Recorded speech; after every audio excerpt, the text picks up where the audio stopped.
Diwata, pa-pirma. Last na to ha, last na.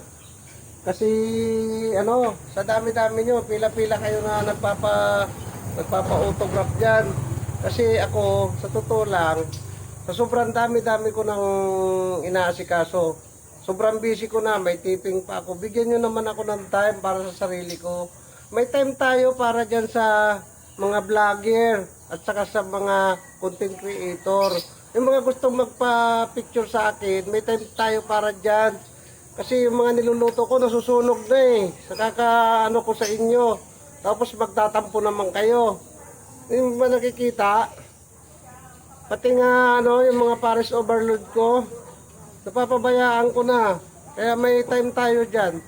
Ang gagawin natin, magsisit na lang tayo ng ano, ng pinakamaganda dyan.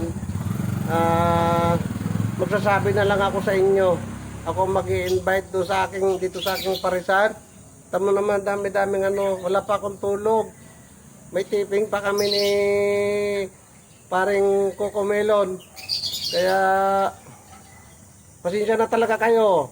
Sa dinami-dami nyo, napapabayaan ko na yung aking negosyo. Bigyan nyo naman ako ng time.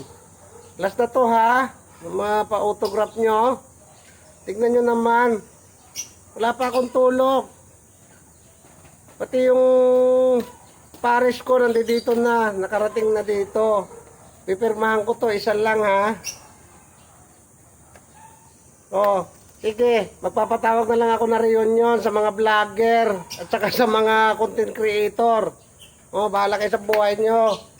Oh, babuds, babay na. God bless sa inyong lahat. Kaya nga kami nandito para tulungan ka. Hindi na. Alis na lang kami. Hepe, nagjo-joke lang po ako.